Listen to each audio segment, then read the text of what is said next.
Picture this, a quiet Belgian electrician, born in Brussels in 1956. Seems ordinary, right? But behind the unremarkable facade of Marc Dutroux was a horrifying reality that would shake a nation to its core. This wasn't his first brush with the law. In 1989, Dutroux was convicted for the abduction and assault of 5 young girls. He received a 13-year sentence, but, in a decision that still defies belief, was released after just 3 years. What happened next was a terrifying escalation. Between 1995 and 1996, Dutroux's reign of terror resumed, this time with even more devastating consequences.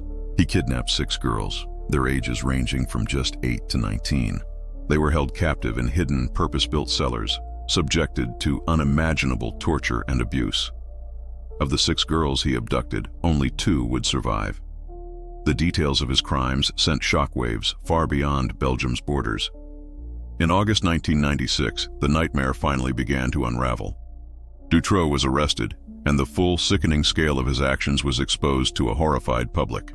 Police discovered his house of horrors, a seemingly normal home hiding secret dungeons. The public reaction was immediate and immense. Outrage turned into action. Hundreds of thousands of people marched through the streets of Belgium in what became known as the White March, demanding justice for the victims and sweeping reforms to a system that had clearly failed them. They cried out for accountability, questioning how such evil could operate unchecked for so long. The trial, which began years later in 2004, was one of the most publicized in European history. Dutroux was ultimately convicted on all major charges: kidnapping, assault, and murder. He was handed a life sentence, and he remains behind bars to this day. But the Dutroux case was about more than just one man. It was a painful national reckoning. It exposed deep systemic failures, missteps by law enforcement, critical investigative blind spots, and a justice system that had released a monster back into society.